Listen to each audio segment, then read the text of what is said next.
and good evening, everyone. As Principal of the RNCM, it's my pleasure to welcome you warmly to the College for the launch of our 50th anniversary celebrations. It's wonderful to see so many familiar and new faces here today, and I hope you enjoy hearing about our upcoming programme of events and what makes the RNCM such a special place to work, study and experience live music. At just 50 years young, our journey is very much beginning, but we already have so much to celebrate and be proud of. The RNCM is one of the world's most innovative and forward-thinking conservatoires, partnered with leading institutions globally. But we're also very proud to be at the heart of music making here in Manchester, both in our own venues and out in the wider community. Our work brings enjoyment to thousands of people each year, and I hope you will get a flavour of that over the next hour or so. Live music is an incredible force for good, and we all know the power that it holds over us, our hearts, our minds, and our lives. During the pandemic, we had a glimpse of what a life without music would be like, and I'm sure you will all agree with me, it would be pretty bleak. This is just one of the reasons why it gives me so much pleasure to be here with all of you today to celebrate everything that makes our community so special as we see our industry fight back from challenging times with such determination and vigour. The young musicians with whom we are privileged to work today are the leading performers and educators of tomorrow, and I really hope you will want to be part of our story as we look to the next 50 years and beyond. One person who is already a big part of that story is our president, the internationally renowned bass Sir John Tomlinson. It gives me great pleasure now to welcome Sir John to the stage with his pianist Jonathan Fisher to start our celebrations with a performance of Schubert's Winterreise No. 7. I hope you enjoy the performance and to learning more about what's coming up during our 50th anniversary year as the evening progresses.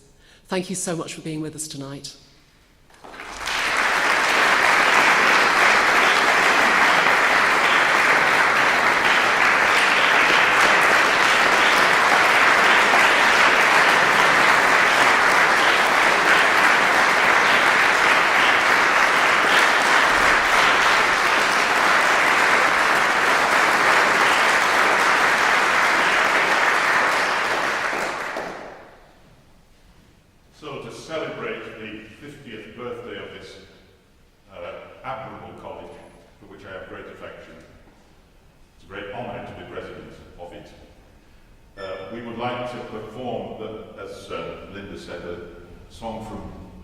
Schubert's Die Winterreise. So at this point in the story, in the journey, the rejected young lover is walking along the banks of a stream away from the town from which he's been thrown out. Now this stream had been gurgling and lively and a joy to behold. But at this point he suddenly realises it is winter, it's the Winterreise. It's frozen over. It's still, it's dead, it looks dead. He takes a pointed stone and he carves in it the name of his beloved, from whom he's now separated, and the date when they met, and the date when they parted, and he puts a ring round it in the ice. And then he looks and he thinks this stream is a little bit like my heart, frozen over. I wonder if what's going on under that ice, the turbulent water, I wonder if that's anything like, can't possibly be anything like the painful turbulence that's inside my heart.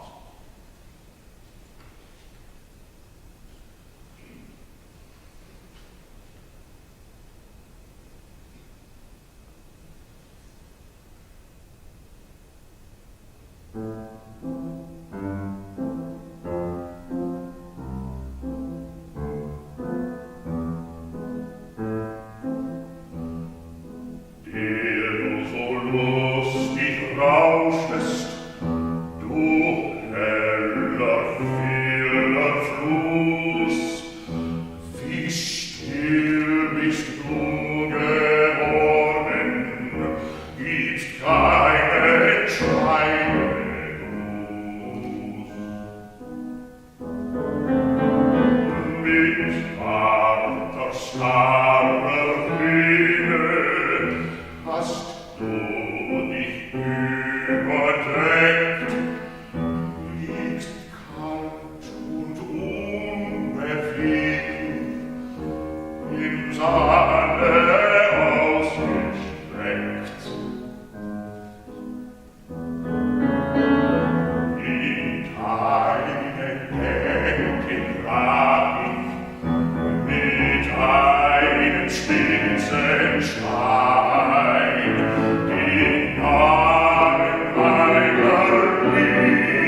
Good afternoon, everybody.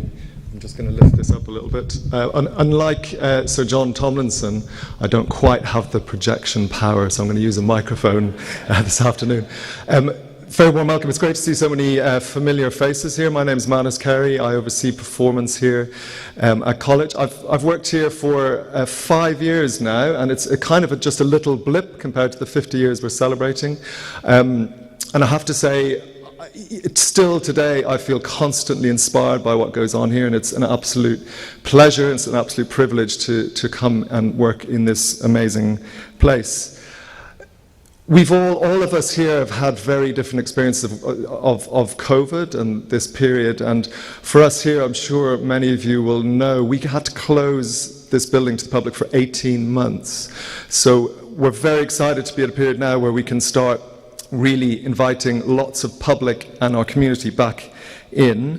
And I think I can speak for everybody here. All the staff are very excited. We're very proud of what is going on here, and particularly what's happening this year.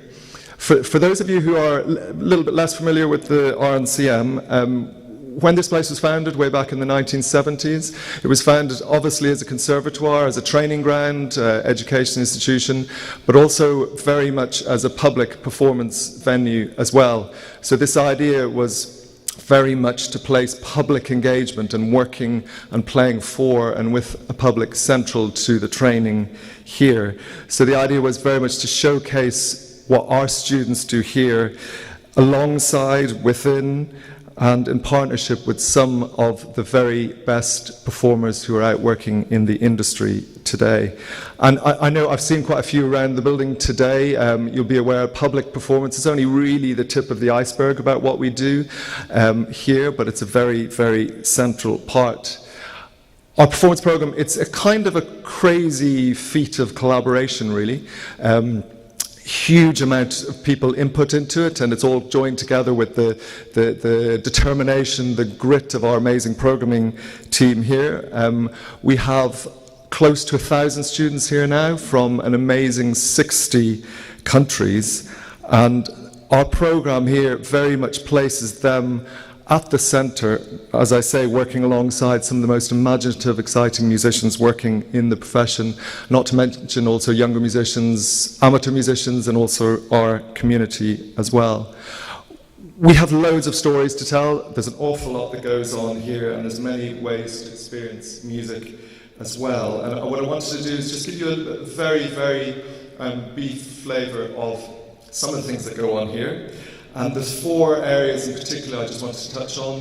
The first of these is very much around our partnerships, our professional partnerships. I'm going to talk a little bit about our alumni, who we're very excited to invite back here. I'm going to talk a bit about our community and a bit about new music and our creative approach here. And we're going to hear a little bit more music as well along the way this afternoon. So, students who come study here are very much treated as professionals from the start, and a really central part of what we do here is our relationship with the profession. So not only what happens in this building, but all these amazing relationships that we have. We've got an extraordinary list of professional experience schemes. So if you come here as a student, you get to play with all these amazing ensembles that are in Manchester and abroad as well. And so one of the key things within what we do here is this idea of side-by-side playing. So students come here and they get many, many opportunities to sit alongside some of the best players in the industry. And this idea of kind of learning by osmosis, or learning by absorbing, sitting next to someone who's more experienced than you. So what we were very keen was to have a particular focus this year on some of these amazing partnerships that we have, that we work with, but also many of these places have also employed many of our students over the years. And I think it's fair to say that a celebration of us, of this place, is really a celebration of the extraordinary music making that takes place here in Manchester and across the north as well. So we've got 12 public performances across the year featuring our partnerships. I just wanted to quickly mention a few. I don't have time to go into a lot of detail on these.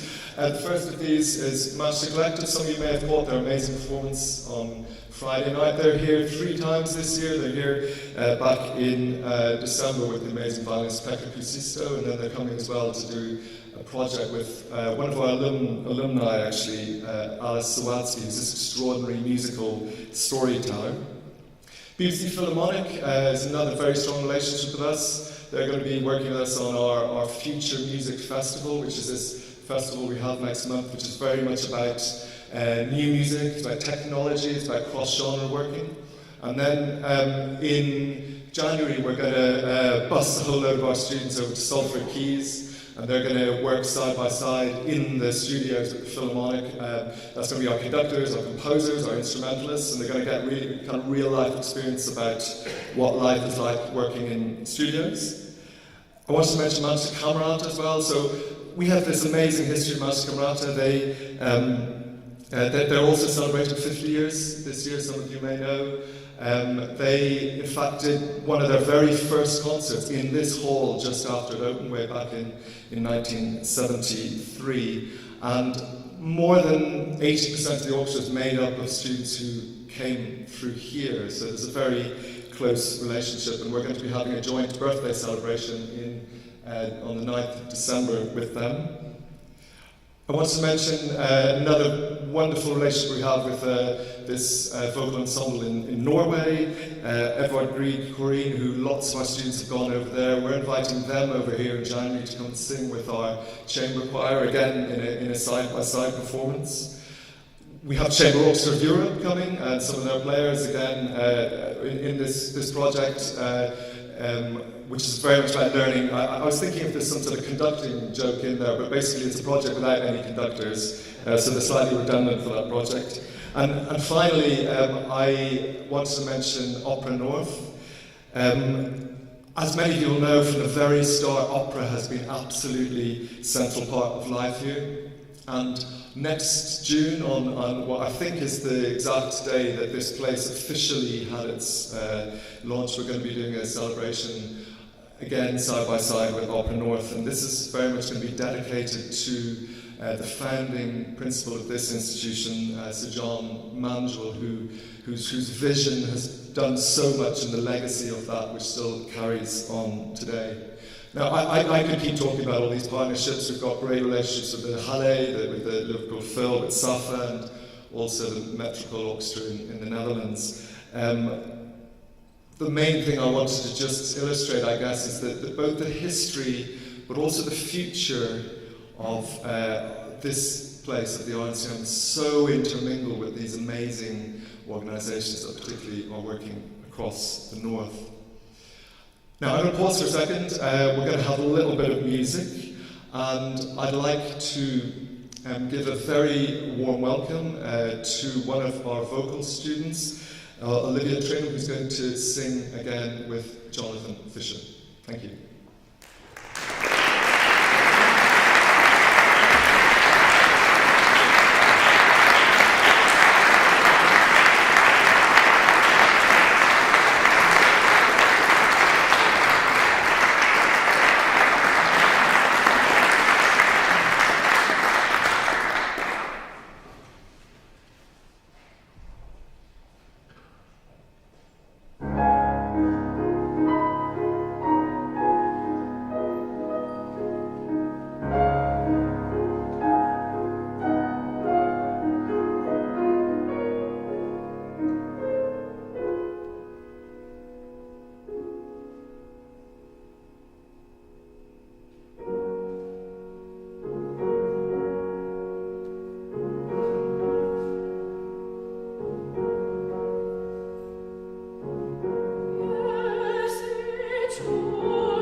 For those of you, I know my colleagues who sit on audition panels, they'll know that piece rather well, I think.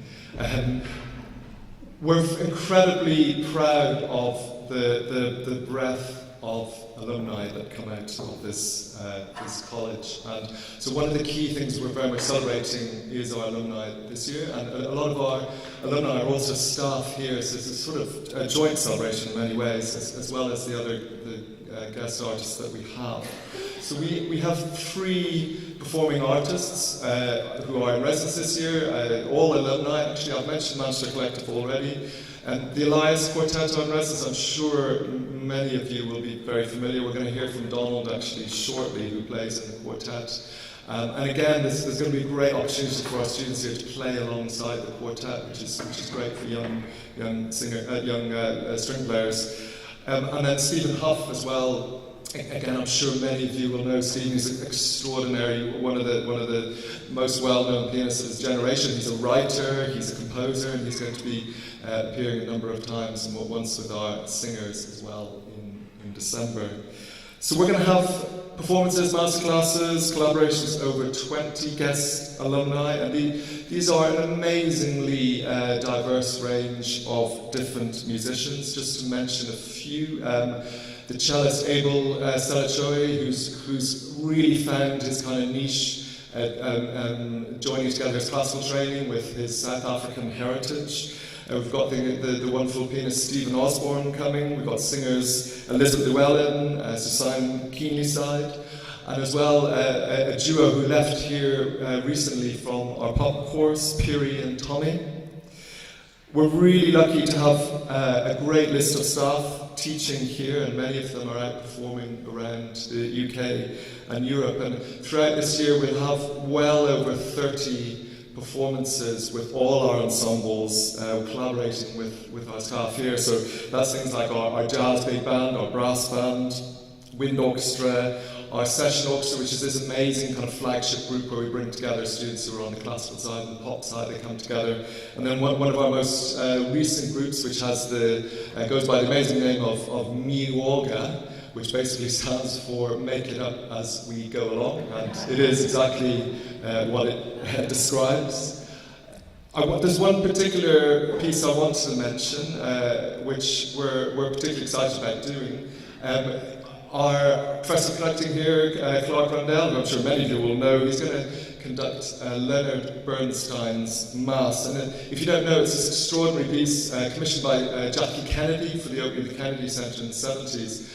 It's never been done here. I think possibly people aren't crazy enough to put it on, but it's this huge piece that's going to bring together students here across kind of every part of college, and it's a kind of slightly bonkers journey through many styles. It's got, jazz, Broadway, gospel, contemporary music. It could only really have been written by someone like Leonard Bernstein, but I think it's going to be a very exciting performance. We've numerous other guest artists as well. Again, I would love to talk. I could talk until midnight, which I won't about them. There's some names I think up there you'll probably recognise, and there's a lot more information as well that will be on our website if you want to know the projects that they are involved in. We're going to have a little bit more music, and I mentioned the Elias Quartet already, and I hope lurking in the background, I want to give a very warm welcome back to some of our string students and to Donald Grant. Thank you.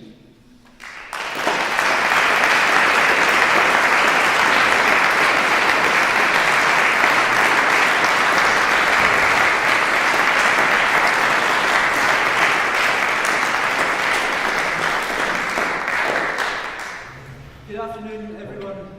We're going to play you 4 tunes that come from Scotland. I grew up playing a lot of Scottish fiddle music, so some are very old and go back to 1600s, 1700s, and some are much newer and have been written in the last couple of years.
the second time they've done that today. We had it this morning as well. Donald was actually explaining this morning that when we had that crazy period when we were completely on Zoom for quite a few months, and he started teaching his students some folk songs, and I'm sure you'll agree what's come out of that is something incredibly positive and exciting.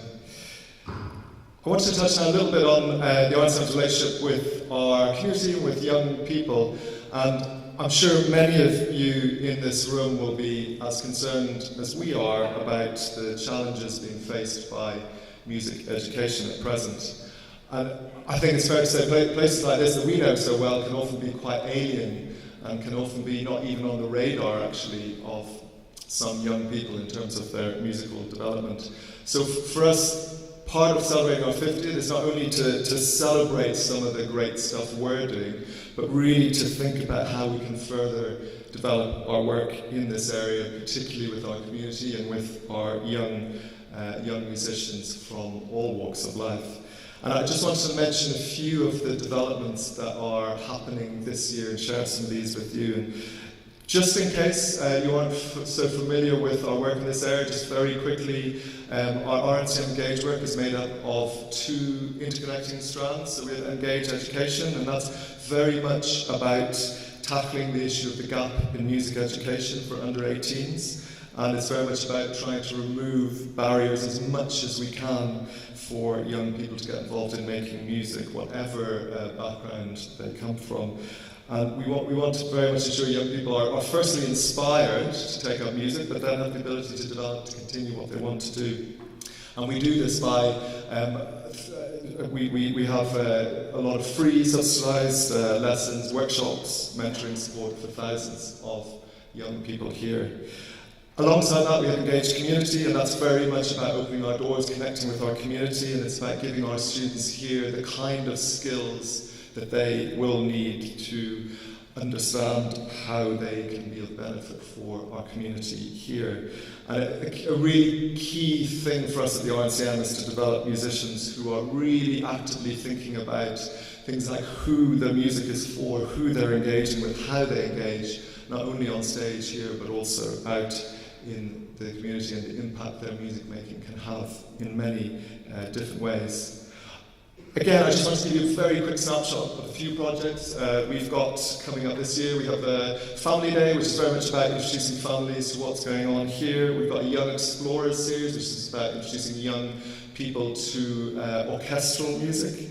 We've got a children's opera, which I think is one of the most extraordinary projects we're going to have this year, which is basically, it's a fully staged opera, but it's completely created from scratch by local school children. It'll involve about 60 of our students as well. And then one of the things we're very excited about, part of our kind of throwing open our doors this year, what we want to do, we're going to be starting a new annual community takeover festival, and this is going to be very much about music making, participation, food, collaboration, lots of sharing of music.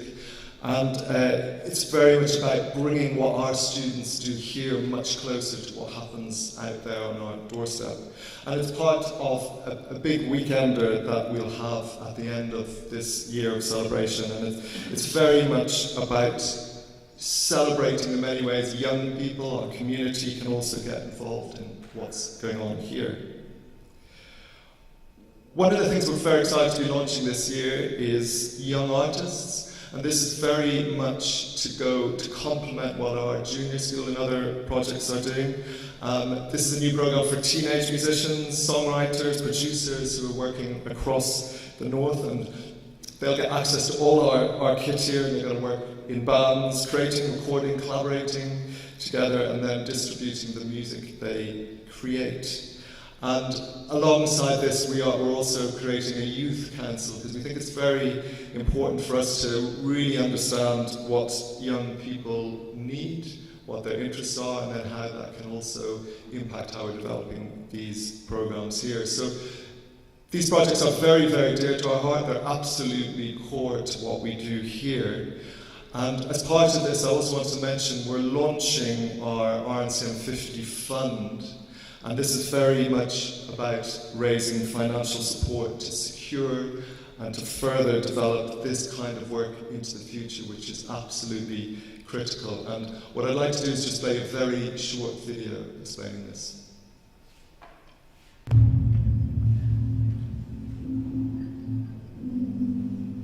Imagine a world without music. We know the power that music has over our hearts, minds and lives. A power to unite and uplift, to help and heal.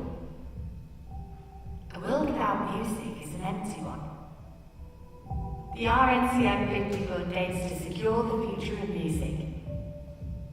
With your help, we can support our young musicians from the earliest moments, break down barriers to music education, equip the next generation to enrich society, support the Royal Northern College of Music in our 50th anniversary year, and help us to harness the power of music as a force for good.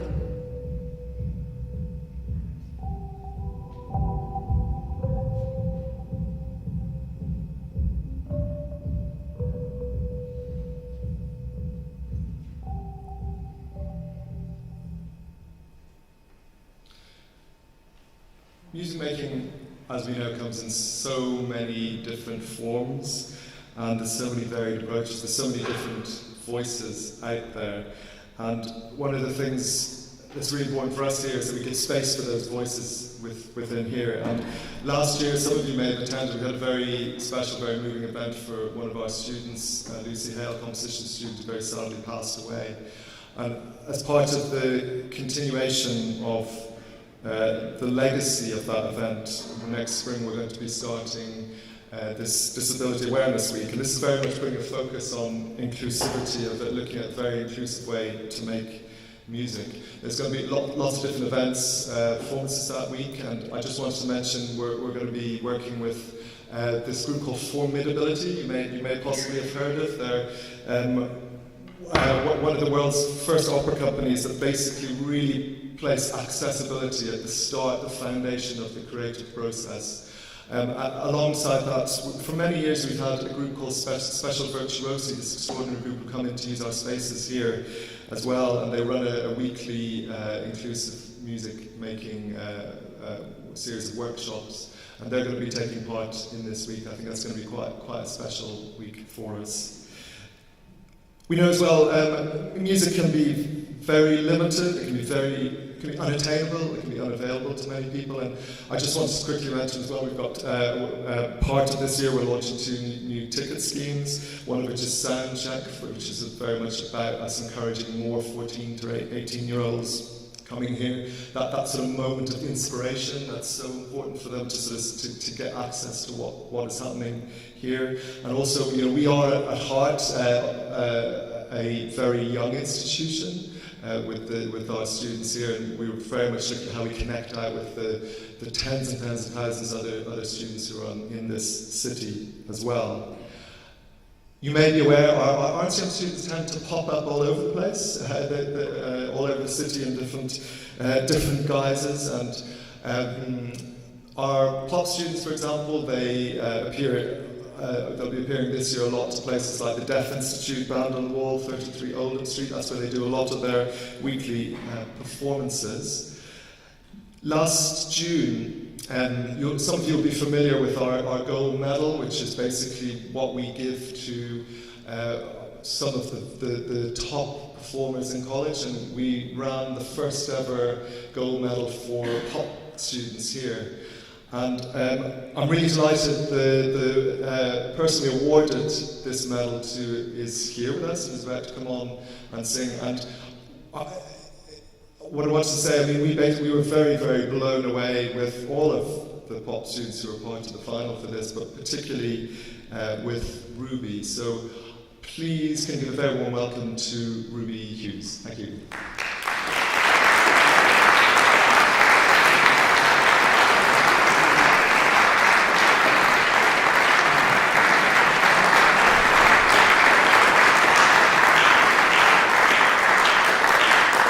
Hello everyone, I'm Ruby. We're going to be playing just 2 songs for you this evening. The first of which we did play at the session orchestra, It's called Tailor Made, and it's about a conversation I've had with people in the past where you're kind of venting to each other, and you know you end up kind of competing over your problems. You're not really listening to each other. You're kind of trying to one up each other, and it talks about like body image and things like that. And so yeah, I hope you like it. This one's called Tailor Made.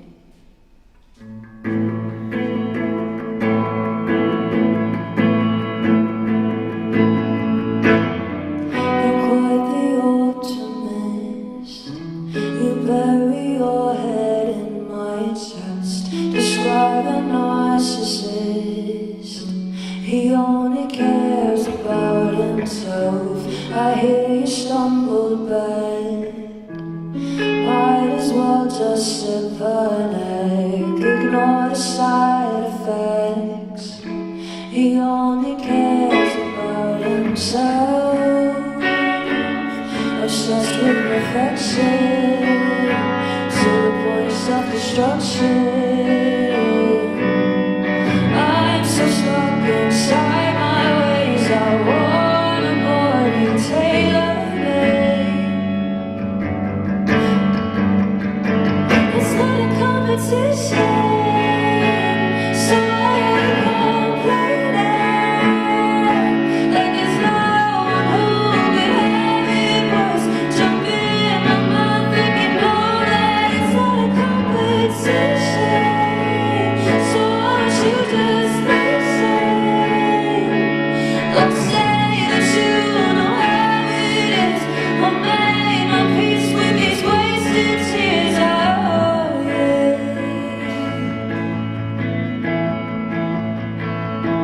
Oh, what you swear.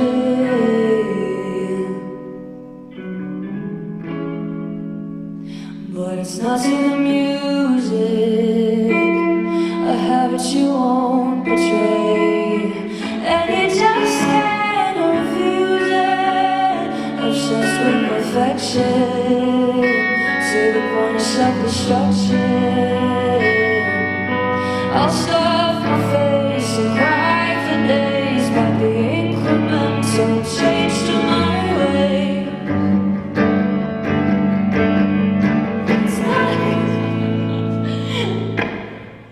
It's not a competition, so I will complain. Like there's no one who could have it worse.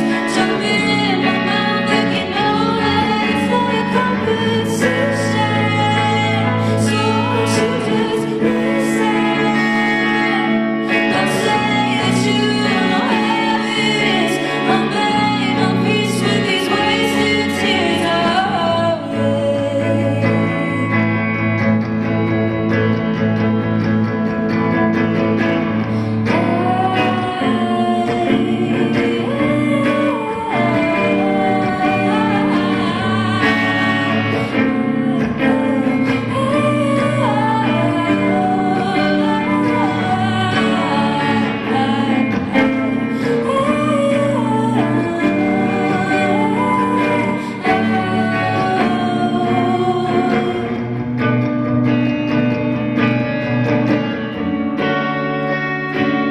obsessed with perfection to the point of self-destruction. I'm so stuck inside my ways. I want a body tailor-made.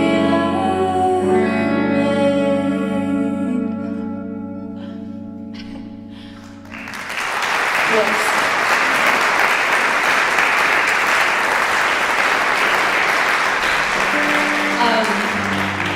This next song is a cover of Distance by Yeba. Hope I make up for the last one with this.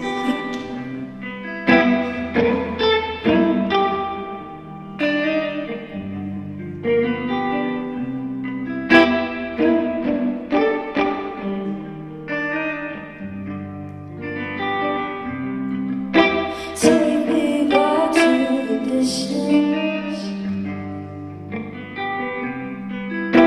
Late night cooking in the kitchen. Yeah, yeah.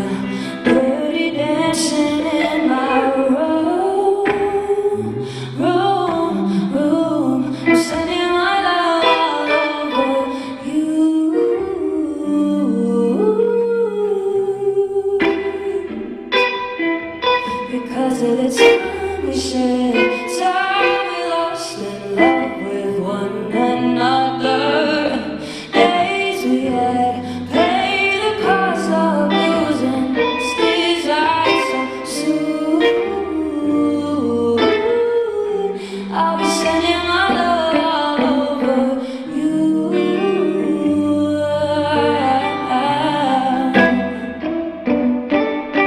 I still get so lost in the feeling, and I can't imagine losing you.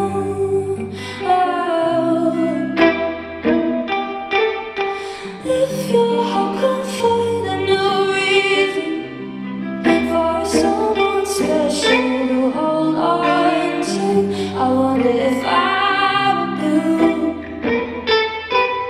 because of the time we shared, time we lost in love with one another.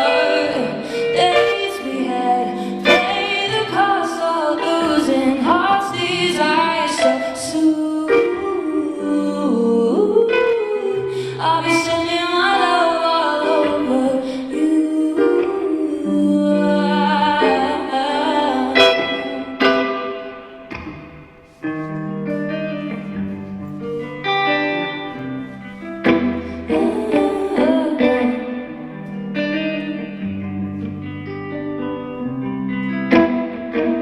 Back to the distance, yeah.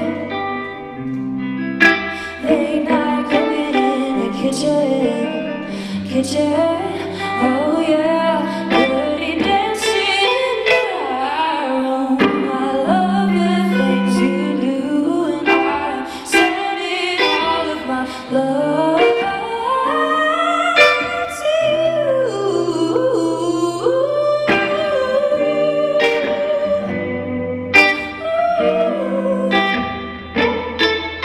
I'll be sending all my love.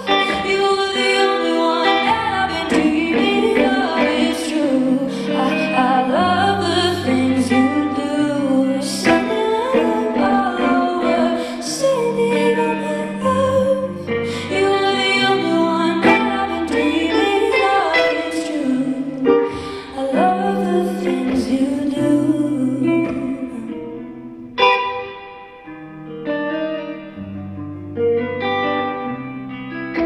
Take me back to the distance.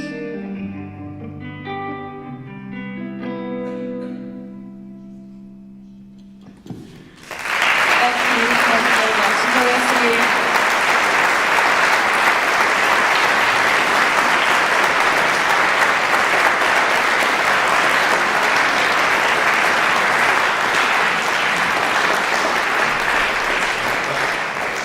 That's really huge. I should have mentioned Connor as well, fantastic guitar playing too. The last kind of strand I wanted to mention this afternoon is very much around new music, around creativity.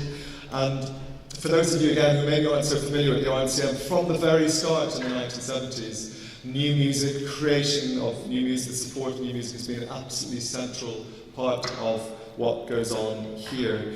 And today we have one of the most diverse and extensive programs of new and contemporary music in this place. And a big part of us, so we are a conservatoire, we use that word, but we're very much not just about conserving or preserving, we're very much about creating work as well. And I mentioned how I think we have nearly 60 countries represented here, and our students are very, very diverse range of students. And the aim for us is very much to allow them to share, to express, to explore, to develop their own ideas and their own personal voices here. And creating, showcasing new work is obviously an absolutely central part of that. So across this year we're going to have 3 internationally recognised composers in residence. Anna Klein, who's going to be in residence with us, I mentioned the BBC Philharmonic January project. She's going to be here with us then. Sally Beamish needs no introduction, I'm sure. She also studied here. I don't know if that's why she's given a bigger picture, because she's an alum now, but, and also the extraordinary composer George Lewis. Now, if you don't know George Lewis, he is very, very internationally recognised. He's one of the pioneers in the field of computer-driven interactive compositions. Now that may be absolute double Dutch to you, but he works a lot with AI, and I'd encourage you, do come along. He's not only an extraordinary composer, he's also a very, very wonderful human being. I'd encourage you to come along and hear his music. We have 3 of our symphony orchestra projects are dedicated completely to new music and to supporting the new music that our students write here. And these are what we call our brand new days. Those very much alongside other college ensembles. We'll see well over 50 new works that we're going to be celebrating, and we shouldn't underestimate the amount of extraordinary music that comes out of this place. And on top of that, we're going to have well over 25 other premieres, commissions, co-commissions, and those are from our staff, PhD students, alumni, and other composers. Again, I'd love to talk more about them individually, we just don't have time, unfortunately, today. You know, opera is such a big part of what we do here. We have a Deflatormouse is our opera in December. Next spring, we're going to be doing a fully staged performance of the well-known British composer Jonathan Dove's Mansfield Park.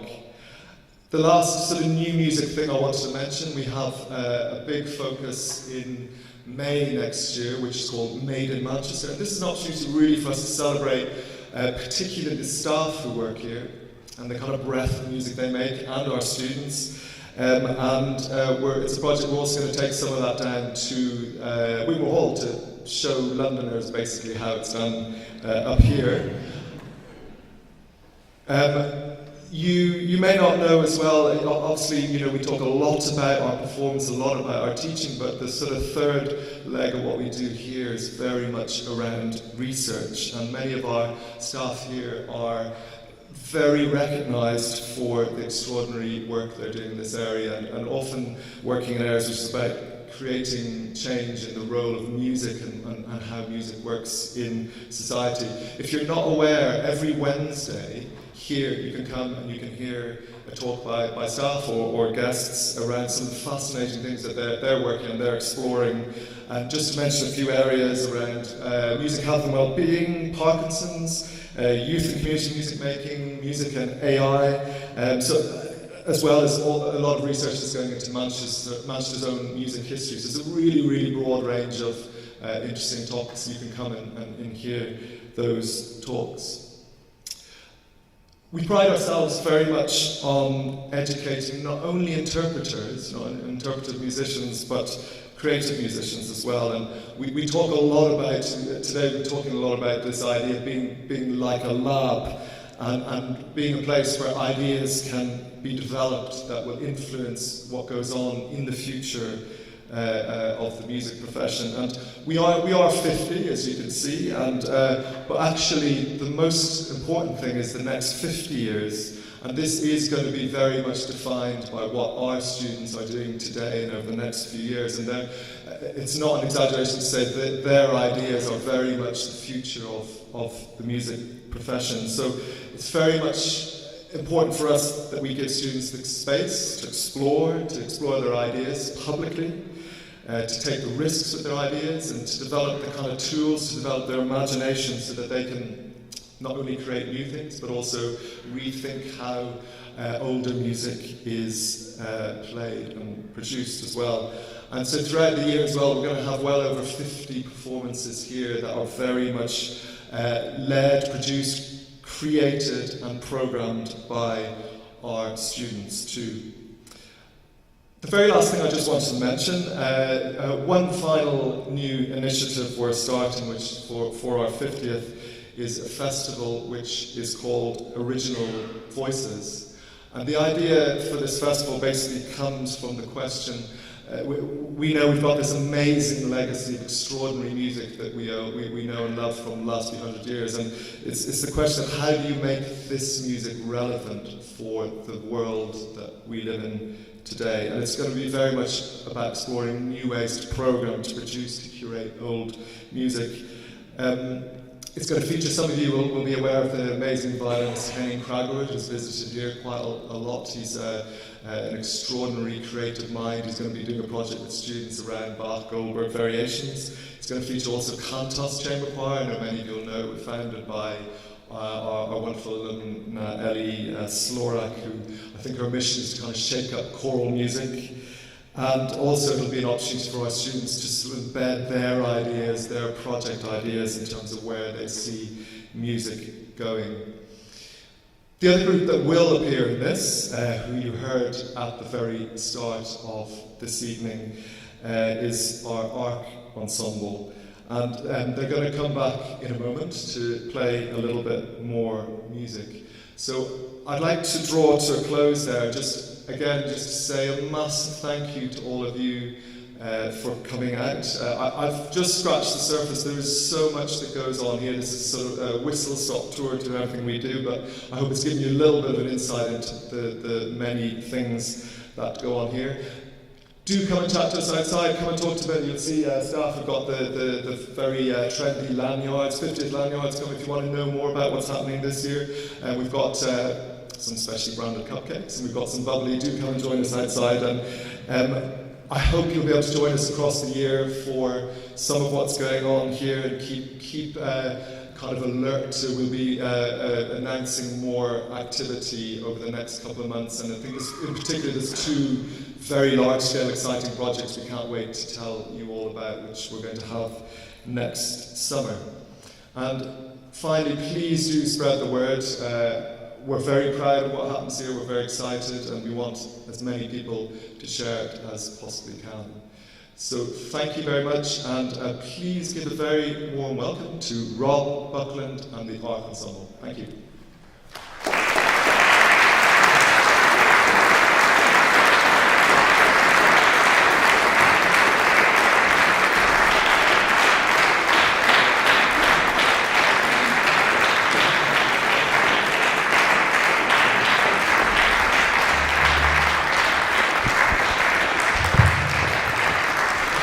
Thank you. Thank you very much. As Amanda said, this is the Arc Ensemble. The astute amongst you will have figured out it's called an arc because there are two of each of the instruments. They all came in two by two. We were looking at ways. You didn't get that? No, it's too small. Someone at one of our gigs suggested it was because it was full of animals, but I thought that was very unfair. We've got three very short, truncated pieces for you. We'll keep you from your bubbly and cake any longer than needed. We're going to play three pieces, the first of which kind of sums up the ethos of the group. This group was formed, I'll tell you very briefly, after a fantastic association we had here with the Netherlands Wind Ensemble. And I got to lead that partnership and travel out to Amsterdam with three of our students every year for 7 years, and they played with this incredible group. And I don't know how many of you have ever been to the Concertgebouw in Amsterdam, but the whole ethos of that group was a kind of revolutionary bunch of musicians who decided to turn the music convention on its head. When you're in the Concertgebouw, there's kind of the audience down on the floor, and then there's the musicians, and then the conductor on a rostrum, and then there's the balcony with all the composers' names written around it, and then at the top is God. And they decided to turn it the other way around and put the performers on the top, which I thought was a nice way of doing it. This is what this group is kind of looking at. It's giving the students a chance to really kind of stretch their wings and perhaps show us a little more exuberance than they do in some of the more formal musical environments we play. And this piece outlines that very well. This is called Remix by Steve Marland.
please. Sorry about that. Manus was talking earlier about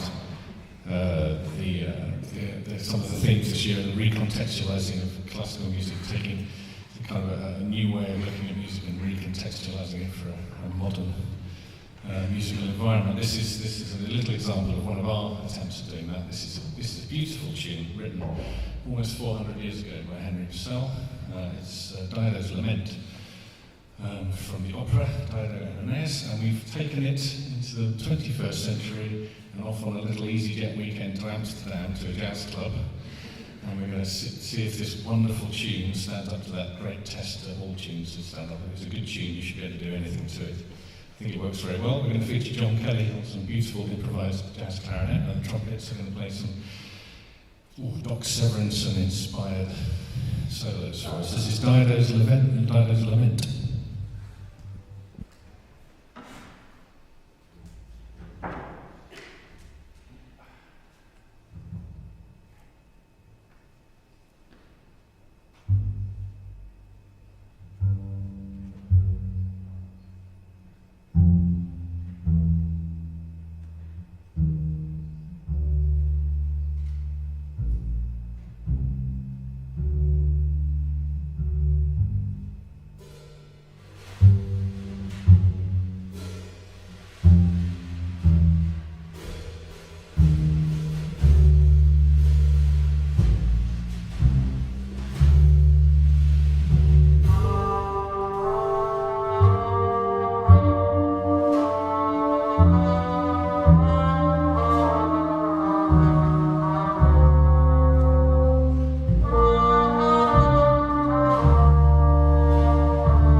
sure some of you spotted the kind of two players playing one instrument game that was going on there. It's incredibly hard to do that. It's incredibly hard to do that beautifully.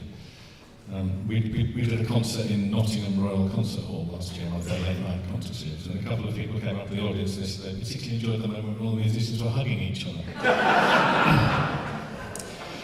We're going to leave you before you rush upstairs for your bubbly and cake.